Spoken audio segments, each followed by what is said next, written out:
What would you do if, on a freezing Christmas night, you looked out your window and saw a little girl digging through your trash for food? Most people might turn away, convincing themselves it is not their problem. But one man, a millionaire CEO haunted by grief, stepped outside and made a choice that would change not only her life, but his own forever. This is not a fairy tale, it is a story of raw pain, unbearable loss, and the miracle of second chances. A girl with nothing but a rusted button clenched in her hand walked into a mansion built on silence and sorrow, and unknowingly breathed life back into a family that had forgotten how to feel. Stay with us, because what happens next will shatter your heart and then piece it back together. Subscribe now to Silent Lies and witness the story unfold. The grandfather clock inside the Blake estate ticked with the weight of a cathedral bell, each strike echoing through the cavernous halls. The sound was not soothing, not rhythmic, but oppressive, hammering at the silence that seemed to consume the mansion. The kind of silence that made even the softest breath feel intrusive. It seeped across marble floors, climbed walls painted in muted tones, and settled heavily into corners where shadows lingered too long. On the coffee table, 2 mugs stood side by side. One was empty, its rim faintly stained with lipstick. The other was full, untouched, the steam long vanished into the chilled air. Ethan Blake sat opposite them on a leather couch, his elbows pressed into his knees, eyes hollow as they fixed on the blinking lights of a Christmas tree. The tree was beautiful, decorated with golden ornaments that trembled whenever the heater groaned to life, but it radiated no joy. No music filled the house, no smell of cookies in the oven, no soft sound of laughter drifting down from upstairs. Beside the fireplace lay Zoe, his young daughter, curled in unicorn pajamas, clutching the ragged doll her mother had stitched years ago. The yarn hair was frayed, one button eye slightly loose, but Zoe refused to let go. Since Grace's death, she had withdrawn into an almost eerie quiet. Ethan, too, had spoken little in 3 months. Words had become fragile things, reminders of what was gone. A gust of winter wind rattled the frosted windows. Ethan rose slowly, his body heavy with grief, and moved toward the glass. The snow-covered yard stretched endlessly, birch trees lining the driveway like watchful sentinels. Their limbs bent under the weight of ice, and for a moment he thought they looked like mourners draped in white. Then something shifted at the edge of his vision near the garage. A shadow, small and hunched, moved with hesitant steps. His first thought was of an animal, a raccoon perhaps, scavenging in the bitter cold. But then it straightened. A child. The figure wore an oversized coat that swallowed her thin frame. Her bare hands, cracked and red, fumbled with the lid of a trash bin. Her feet were wrapped in socks, thin sandals clinging desperately against the snow. She was no older than Zoe, maybe 6, maybe younger. Ethan's chest tightened. It was not pity at first, it was recognition, an instinctive knowledge of loss. Something about the sight of her burrowed straight into the cracks of his own grief. Without thinking, he seized his coat and rushed outside. The cold struck him like a fist, slicing through the fabric as he crossed the driveway. "Hey," he called softly, careful not to frighten her. The girl froze, eyes wide, clutching something in her fist. A small, rusted button. She stared at him with the look of someone who expected punishment for existing. Ethan stopped a few feet away, lifting his hands, palms open. "I'm not going to hurt you," he said gently. "Are you hungry?" The silence between them stretched painfully long until, in a voice almost carried away by the wind, she whispered, "They are gone." He did not ask who. He did not need to. The words were soaked in loss. Her coat hung like a shroud over her fragile body, and Ethan could see her ribs beneath the fabric. He knelt in the snow, not because he pitied her, but because something deeper pulled him to her level. He looked into those eyes too old for a child and felt a flicker of something he thought had been buried with Grace. "Christmas is for family," he said quietly, his throat tight. "No one should be alone tonight. Would you like to come inside? Celebrate with me and my daughter." The girl blinked, glancing toward the house, then back at him. She did not nod, did not speak, but she took one step, then another. Ethan rose slowly, extending his hand. Her gaze fell upon it as though it were something sacred, something she was not sure she was allowed to touch. But with trembling fingers, she placed her icy hand into his. "What's your name?" Ethan asked as they crossed the snowy yard together. "Ruby," she whispered. "Ruby," he repeated softly. "That's a beautiful name." Behind them, snow fell harder, erasing their footprints. He did not look back. For the first time in months, his eyes were not fixed on what was lost, but on what was walking beside him. The door opened, and as Ruby stepped inside, warmth wrapped around her like an unfamiliar language. She hesitated, frozen at the threshold, clutching the rusted button as if it held her entire past. The snow melted from her tangled hair, dripping silently onto the floor. The house seemed to hold its breath. Zoe stirred on the rug, the faint light of the tree illuminating her tired face. Ruby's eyes darted across the high ceilings, the golden ornaments, the flickering fireplace.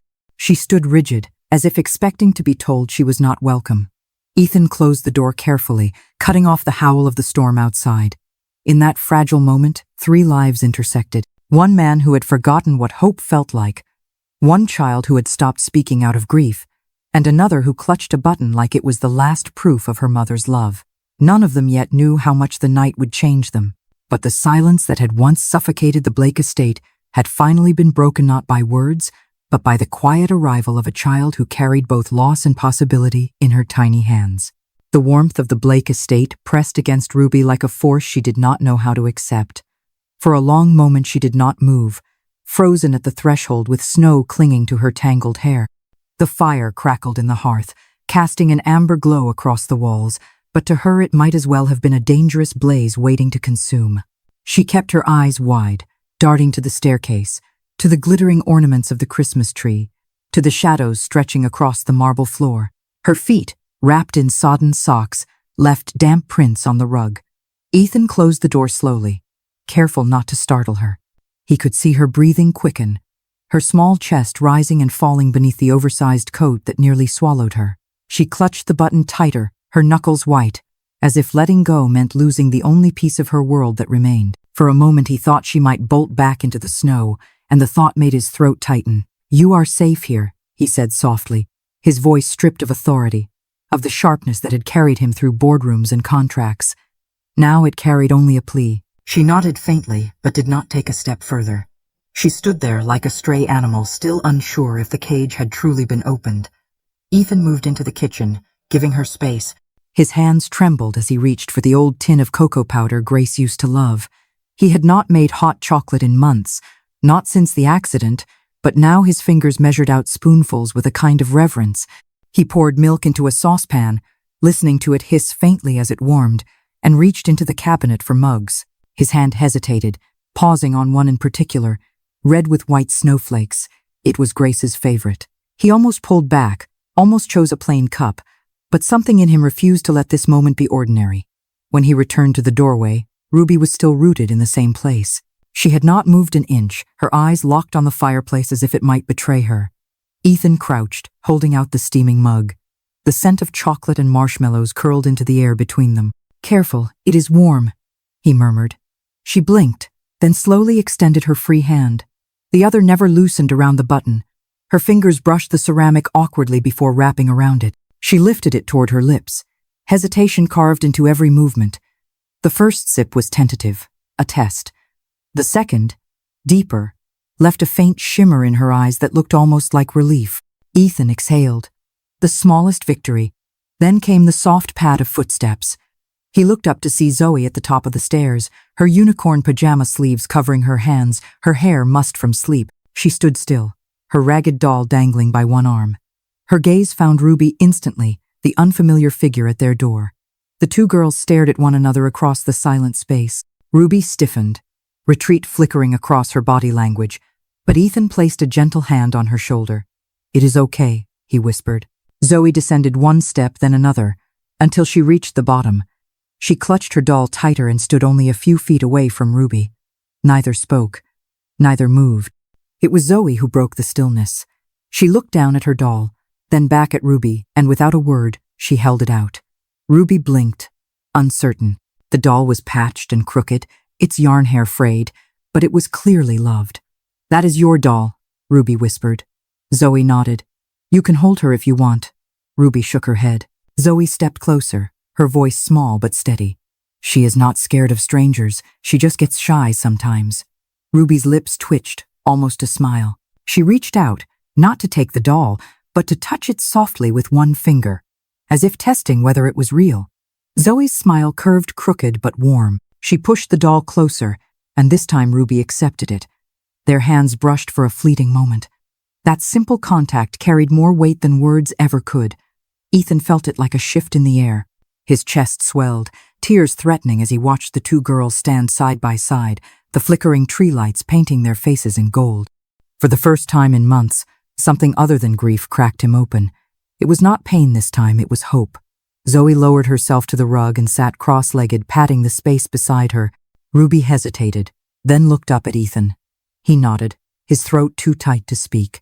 She walked forward, her oversized coat dragging at her knees, and sat beside Zoe.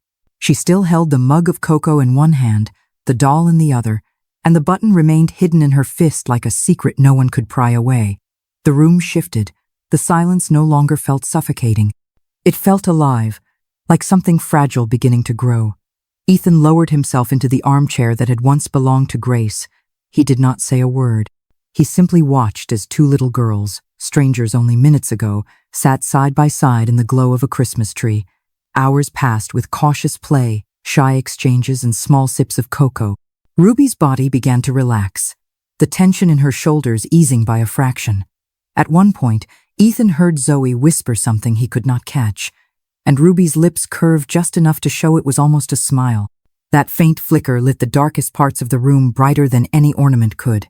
Later, as night settled heavy outside, Ruby leaned against the arm of the couch. She did not ask for a bed, did not speak of being tired. She simply closed her eyes, still clutching the doll Zoe had offered her. The button never left her grasp. Ethan watched quietly, his heart pounding with a mixture of fear, tenderness, and something he had not felt in months' purpose. He stood, moving to scoop her gently into his arms. She weighed almost nothing, her body frail and light, as though the world had tried to erase her. He carried her upstairs into the guest room, arranging fresh sheets, blankets, and pillows with clumsy care. She stirred faintly when he laid her down but did not wake. The button glinted in her fist, immovable.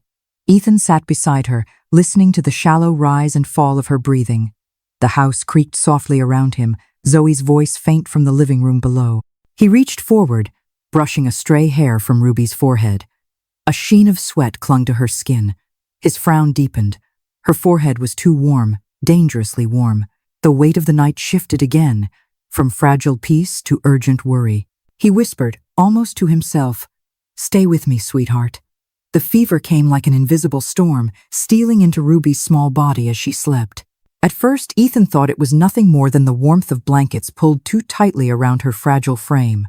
But the more he watched, the more his heart clenched. Her breaths grew shallow, her forehead glistened, and a flush spread across her cheeks. He leaned closer, pressing the back of his hand against her skin, and the heat startled him. His chest constricted as memories collided, Grace shivering through a bout of winter flu years earlier, Zoe crying with an ear infection, the helplessness he had felt then. But this was different. This was a child who had appeared in his life only hours ago, yet her suffering struck him as though she had always belonged here. Panic pressed against his ribs, but he forced himself to move quickly. He left her only long enough to rummage through the linen closet, his fingers fumbling over half-used medicine bottles and abandoned bandages.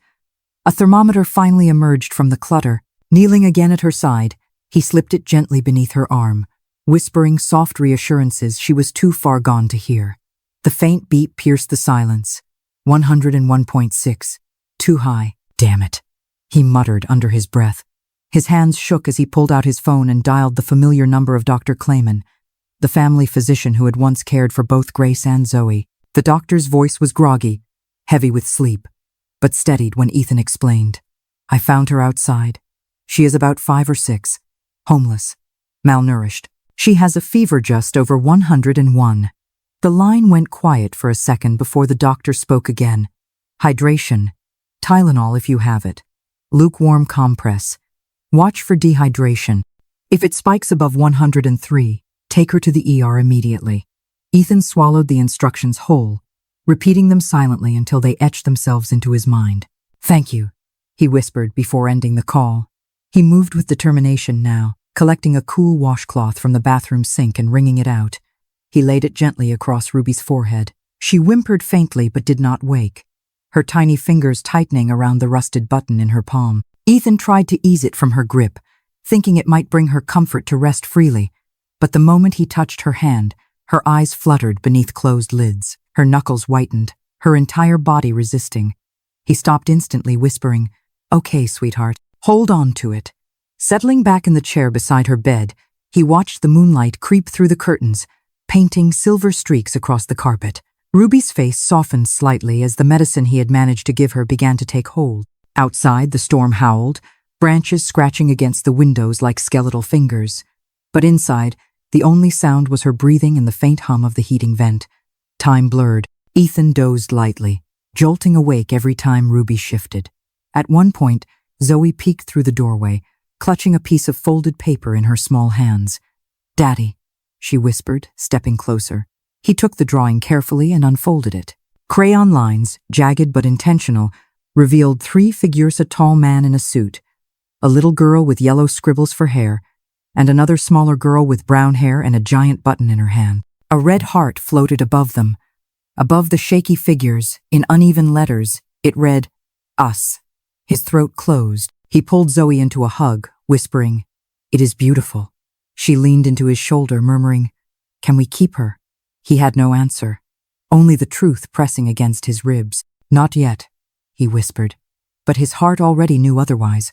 When Zoe returned to her room, Ethan placed the drawing on the nightstand where Ruby would see it first when she opened her eyes. He sat again, exhaustion pulling at him, yet he could not abandon his vigil. Near midnight, Ruby stirred, her face tightening, breath quickening. He leaned forward, ready to replace the compress when he heard it. "Daddy." The word was no louder than a sigh, yet it crashed through him with the force of a thunderclap. He froze. Ruby's lips parted again, her voice weaker. "Daddy." It was not meant for him, not consciously, but still the sound shook him to the core. His heart ached with a rawness he had not felt since Grace's funeral. Zoe had stopped calling him Daddy, choosing instead the flat and distant Dad.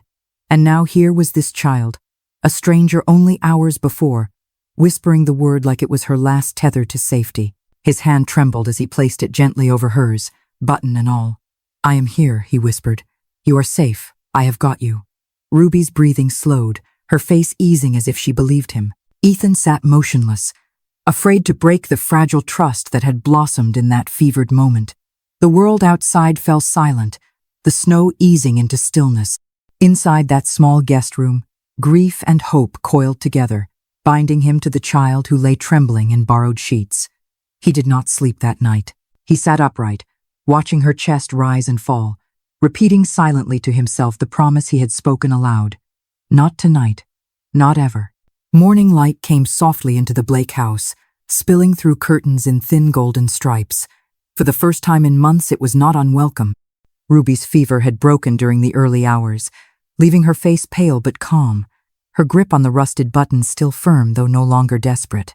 Ethan sat beside her bed, exhausted but alert, listening to the fragile rhythm of her breath. He rose carefully, pulling the blanket higher over her shoulders, then placed Zoe's drawing so it would greet Ruby the moment she opened her eyes. Downstairs, the sound of Zoe humming drifted upward. It startled him at first. In the weeks since Grace's death, her voice had been rare, reserved only for murmurs at bedtime. Now it floated through the halls again, fragile but alive. Ethan found her at the kitchen table with paper, crayons, and scissors scattered around her. She looked up, her eyes brighter than he had seen in months. "Can we make snowflakes?" she asked. Grace's tradition. For a moment, Ethan could not speak. He simply nodded. By the time Ruby shuffled downstairs, dressed in pajamas Zoe had insisted she borrow, the fire had been rekindled. Zoe sat cross-legged on the rug, scissors in hand, paper already littering the floor like a miniature snowfall.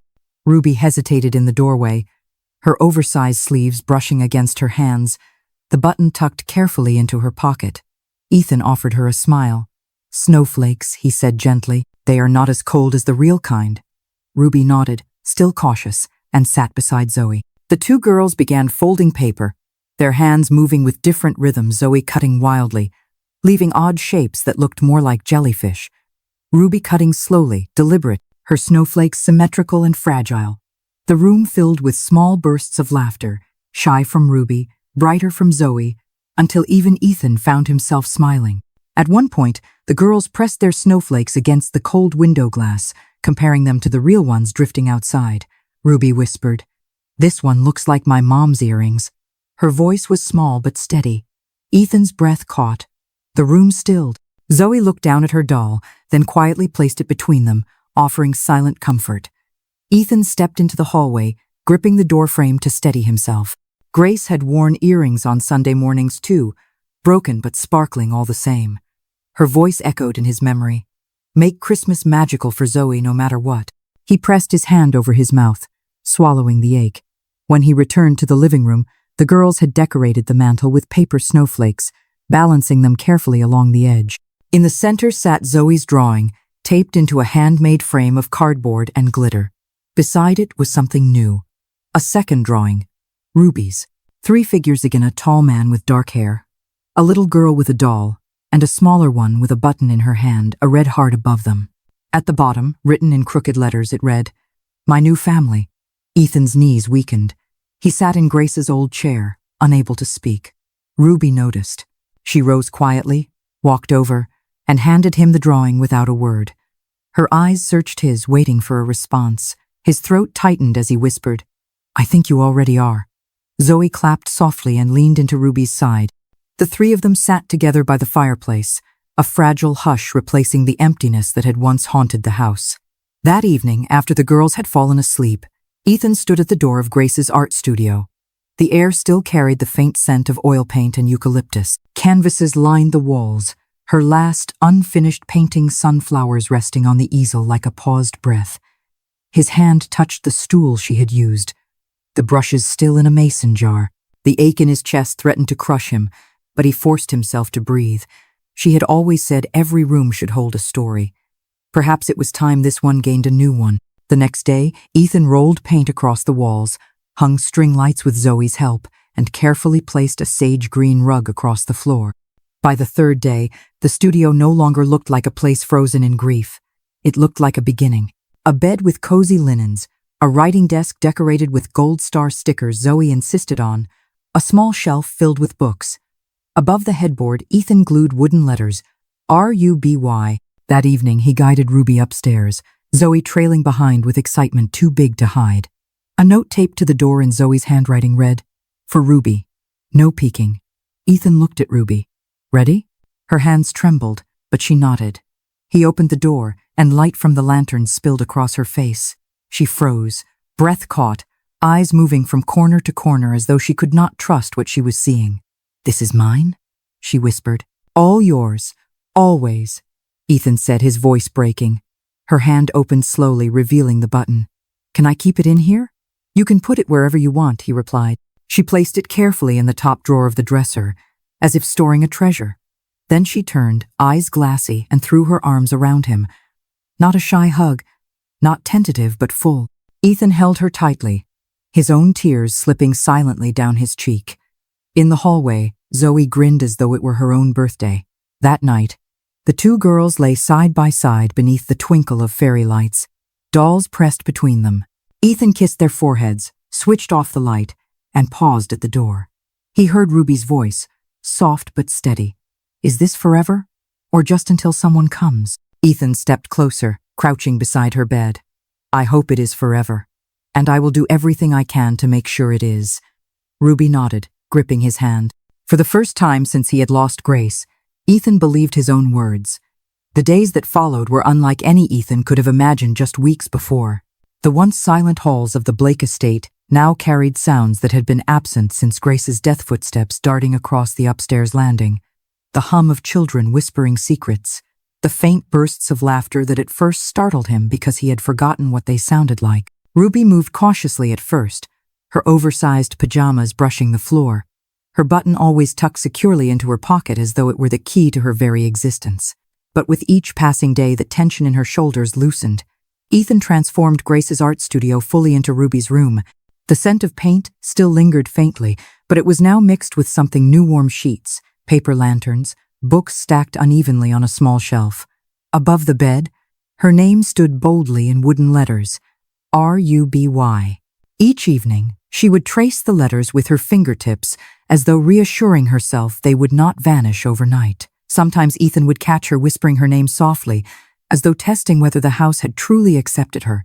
Meals became rituals again. Zoe insisted that Ruby sit beside her at the table, piling food onto her plate and explaining each dish as if she were hosting a guest. Ruby ate slowly, cautiously, but with an intensity that revealed just how long hunger had been her companion. Ethan watched her, remembering how Zoe used to chatter with Grace over pancakes or soup, and now, miraculously, those rhythms began to return. Zoe laughed again, her voice ringing with a joy Ethan had feared lost forever. On the night Zoe declared it was time to celebrate Ruby properly, Ethan listened with quiet awe. "She has never had a real birthday party," Zoe said solemnly, balancing a crayon like a cigar in her mouth. "We have to make it perfect." Ruby sat nearby, cross-legged, doodling shapes with a glitter pen, her eyes lifting shyly. "6 candles," she whispered. Ethan felt something twist in his chest. She had been deprived of so much that even the idea of 6 candles seemed like a luxury. The week leading up to Ruby's 6th birthday was a flurry of paper streamers, hand-cut decorations, and whispered plans. Zoe scolded Ethan for nearly ruining the surprise by buying store-bought banners. "That is not home," she insisted. "Home is crooked letters and glue everywhere." Ethan smiled, following her lead. Together they taped snowflakes to the windows, strung fairy lights along the mantel, and baked cupcakes in mismatched colors because Zoe claimed they should look like fireworks. The night before Ruby's birthday, Ethan sat on the edge of her bed holding a small wrapped box. He hesitated, his throat tight. "This is not your real present," he murmured, "but I want you to have it anyway." Ruby sat up slightly, her fingers brushing the ribbon before opening it carefully. Inside was a silver locket, delicate and simple. On one side, a faded photo of her mother, scanned and restored with care from the social services file. On the other side, a new photograph: Ethan, Zoe, and Ruby sitting together on the porch, arms wrapped around each other. Ruby's lips parted, no words forming, only tears slipping down her cheeks. She threw her arms around his waist and whispered, "I miss her every day." Ethan pressed his chin against her hair. "I know, and I think she would be proud of you. Proud of how brave you are, of how much love you carry." The next day, the Blake house felt alive in a way Ethan thought impossible. The dining table was covered with a cartoon heart tablecloth. The cupcakes stood proudly on a chipped porcelain stand, and a banner with uneven letters declared, "Happy birthday, Ruby." When the candles flickered, Ruby stood between Ethan and Zoe, her small hands trembling as everyone went silent. "Make a wish," Zoe whispered. Ruby squeezed her eyes shut, then blew with all her strength. When the smoke curled away, her smile was radiant, real, unguarded. The presents were simple: a coloring set, a handmade book from Zoe about the adventures of Daisy and Lily, and from Angela Ruiz, who had arrived with her usual clipboard and warm smile, a small music box shaped like a crescent moon. When Ruby wound it, the notes of "Twinkle, Twinkle, Little Star" filled the room. She leaned close, listening as though the song belonged only to her. Then Ethan handed her a plain envelope. Ruby unfolded it carefully, her lips moving silently as she tried to make sense of the words. She looked up at him, eyes wide. "Is this?" He nodded. "That is the date. 2 weeks from today, we go to court. Only if you want to, Ruby. It has to be your choice." Her voice was a whisper but steady. "I already decided. I want to stay." That night, long after the candles had burned low, Ruby approached Ethan with another gift. A card made of pink paper, decorated with stars and stick figures, on the front written in wobbly crayon, "To Dad." Inside, the words struck him harder than anything had in months. "Thank you for my heart back. I thought I lost it, but you and Zoe found it again." Ethan folded the card carefully, sliding it into his wallet beside a photo of Grace. He carried it there not as proof of obligation, but as proof of redemption. In the quiet that followed, he tucked Ruby into bed, her locket resting against her chest, Daisy clutched in her hand. "Daddy," she whispered, her eyes heavy with sleep. "Do you think Mommy would be proud of me?" Ethan brushed a strand of hair from her forehead, his voice breaking as he said, "She would be proud of your heart, Ruby. Proud of how kind and strong it is. You do not have to try so hard. You already are." Her lips curved faintly, her eyes closing not in fear but in peace. Ethan sat beside her a while longer, his heart heavy but no longer hollow. For the first time, the house did not feel haunted. It felt like a home again. The morning of the court hearing broke under a sky the color of steel, rain falling in slow, deliberate drops across Portland. It was not the heavy rain that dragged everything down, but the gentle kind, cleansing, almost forgiving. Ethan Blake stood in front of the bathroom mirror, adjusting his tie with hands that trembled more than he wanted to admit. Behind him, Zoe sat on the counter, swinging her legs while brushing her doll's hair. She chattered softly, words spilling like music into the air. Ruby appeared in the doorway, her shoes polished though a little too big, her navy dress cinched at the waist with a white ribbon. The silver locket around her neck glimmered faintly beneath the dim light. Her eyes, however, betrayed her nerves. She bit her lip, clutching a folded piece of paper she had not let go of all morning. Ethan crouched down to her level, forcing his voice steady. "You look beautiful." Ruby's voice was barely above a whisper. "What if the judge says no?" Ethan took her small hand, squeezing gently. "The judge only wants to know what is in your heart. That is all that matters today." Zoe jumped down, taking Ruby's other hand as though it was the most natural thing in the world. "It is just like telling the truth at school," she said.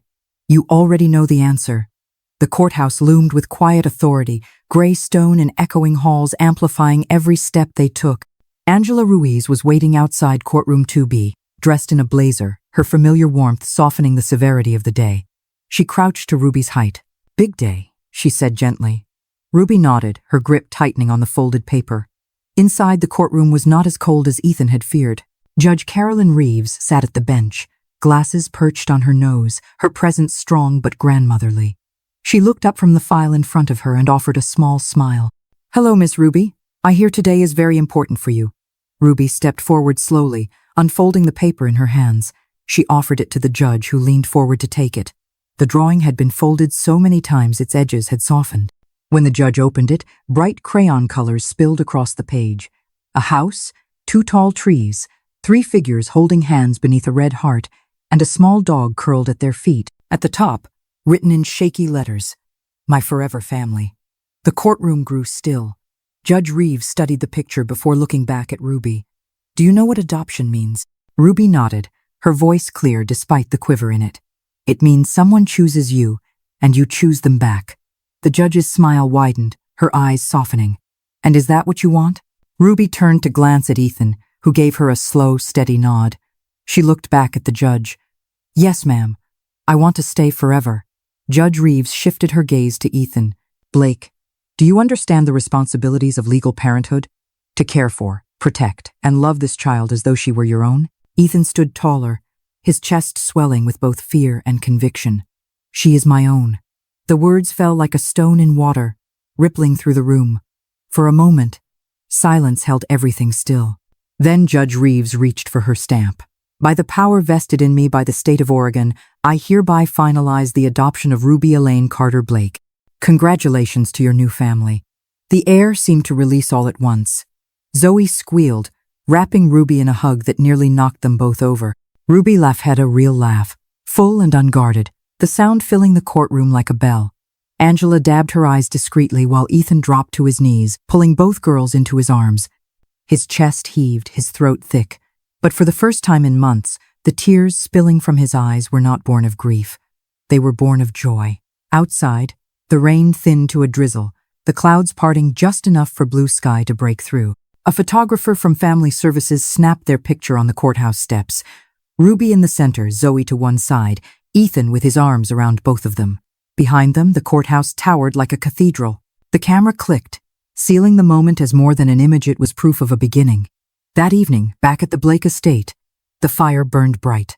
Zoe and Ruby sat curled together on the rug, crayons scattered, their laughter spilling into every corner of the house. Ethan walked into his study, his eyes falling to the mantel. A single frame had sat there for months, Grace holding newborn Zoe, her smile radiant. He picked it up carefully, his thumb brushing the glass. For a long time, he had been afraid to move it, as though doing so would mean losing her completely. But now he placed it into a velvet-lined memory box, alongside her paintbrushes and wedding ring. He carried another frame to the mantel photo from that morning on the courthouse steps. Ruby, Zoe, and himself. His chest tightened but did not break. It filled. Later, Ruby padded into the room, her hair damp from her bath, her pajamas too big but cozy. She clutched something behind her back.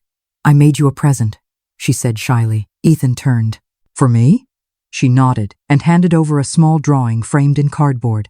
A man holding hands with 2 little girls beneath a bright yellow sun. In the corner, A stick figure stood beside a trash can, holding a heart. At the bottom, in crooked letters, it read, "Thank you for seeing me behind the trash can." Ethan's throat tightened. He crouched, pulling her close. "My little girl," he whispered, "I saw your heart long before I saw you. And you did not need rescuing. You rescued us." Ruby clung to him, her arms tight around his neck. The house was quiet again, but not with emptiness. This silence carried something new, peace, the kind that follows storms. For the first time, Ethan allowed himself to believe that forever was not a fragile dream. It was real, and it was here. There are moments in life when everything changes, not with a roar, but with a whisper. For Ethan Blake, it was not the boardroom victories or the sprawling mansion that defined him. It was the night he opened his door and found a little girl trembling in the snow, clutching nothing more than a rusted button.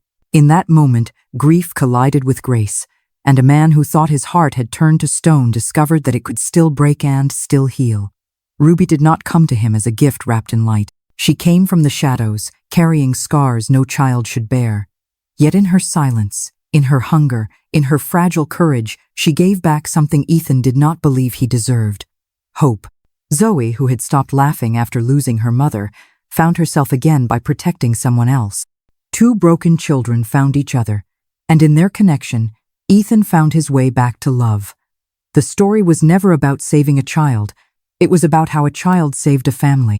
Ruby's button, once nothing more than a piece of discarded metal, became a symbol of memory, resilience, and belonging. The paper snowflakes taped to the windows, the crooked crayon drawings pinned to the fridge, the locket that carried two worlds inside it, all of these things reminded them that family is not bound by blood, but by choice, by sacrifice, by the courage to open the door when it would be easier to keep it closed. On the day the judge declared Ruby Blake's forever home official, it was not the law that made her his daughter. It was every moment before the cocoa shared in silence, the fever watched over through the night, the whispered word daddy spoken when no one else was listening. Forever is not stamped on paper.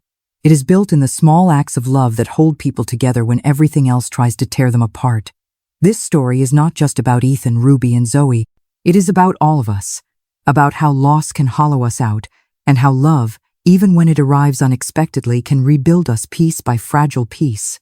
It is about how sometimes the ones we think we are rescuing are the very ones who rescue us. If this story has touched your heart, let it remind you that there is always light waiting beyond the darkest night, that families can be born in the most unlikely places. That hope can be found even behind a trash can on Christmas Eve. Do not let this be the last time you feel something this powerful. Subscribe now to Silent Lies, where stories of brokenness and redemption are told not as fairy tales, but as truths that prove love is always worth fighting for.